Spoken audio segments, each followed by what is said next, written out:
Intanto diciamo che questi risultati sono il risultato di una tenacia degli apparati investigativi della Polizia di Stato e non del governo. Apparati investigativi della Polizia di Stato e dell'Arma dei Carabinieri che sono stati esautorati insieme alla magistratura di mezzi, di strumenti, di potere. Questi poliziotti si sono messi la benzina nelle macchine con i loro soldi, non hanno ricevuto le missioni, non hanno più gli straordinari, lavorano a gratis, sacrificano se stessi e le loro famiglie per ottenere i risultati che sono stati ottenuti.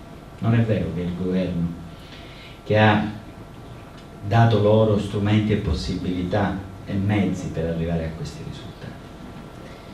Sul piano concreto poi queste catture, proprio le catture di ieri all'orologeria, arrivate puntualmente dopo la dichiarazione di Spatuzza e in concomitanza del New Berlusconi Day, riguardano due mafiosi.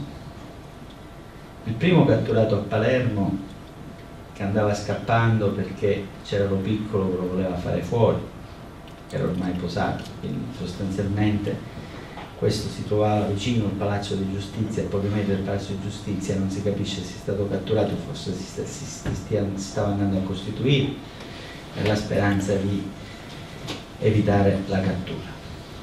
Gaetano Fidanzati era uscito dal carcere appena un anno fa, c'era entrato, c'era rientrato, è gravemente ammalato, ha 75 anni, tutte le volte che lo riportano in carcere dicono no, questo non può stare perché è ammalato e quindi si deve curare, un rudere, un rottame, quindi questo sicuramente fra qualche giorno riuscirà di nuovo dal carcere perché è ammalato e la sua condizione non è adeguata. Probabilmente a Milano gli avranno fatto una telefonata, l'avranno chiamato, gli hanno detto senti ci serve qualcuno da catturare oggi perché insomma c'è Berlusconi che deve fare una dichiarazione in treno, quindi col fischietto, il cappello da capostazione, insomma. I mafiosi sono un bersaglio per dire che lui combatte la mafia, ma quali? Quelli con la prostata, quelli i ruderi, i relitti, quelli che scappano, 75 anni, i fidanzati che l'hanno cacciato dal carcere perché non poteva starci, è andato in ospedale, poi è arrivato un altro provvedimento definitivo, quindi c'è ritornato, ritorna in carcere, lei qua non può stare e quello se ne va, ed era a Milano. C'era il New Berlusconi Day, c'era stato Spatuzza, ne serviva uno, ne prendono uno sotto il Palazzo di Giustizia, che andava fuggendo, che gli sparavano, se no, e l'arrestano, e l'altro lo trovano a Milano, e quindi esce la dichiarazione. Oggi avete aperto i telegiornali, compreso il 3, tanto per non... Qual era la notizia? La prima notizia?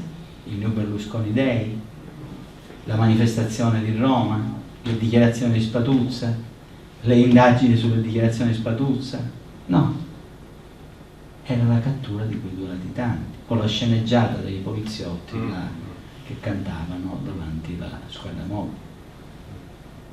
E i veri poliziotti che hanno fatto la cattura e che hanno fatto quell'indagine si sono vergognati e se ne sono andati e mi hanno telefonato e hanno detto stanno facendo uno schifo, qua sta succedendo uno schifo, perché hanno organizzato la messa in scena davanti alla questura, portando le persone loro coi pullman per organizzare quell'apparente solidarietà alla polizia.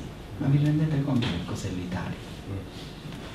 Che livello di bassezza viene toccato, cioè che livello di mistificazione.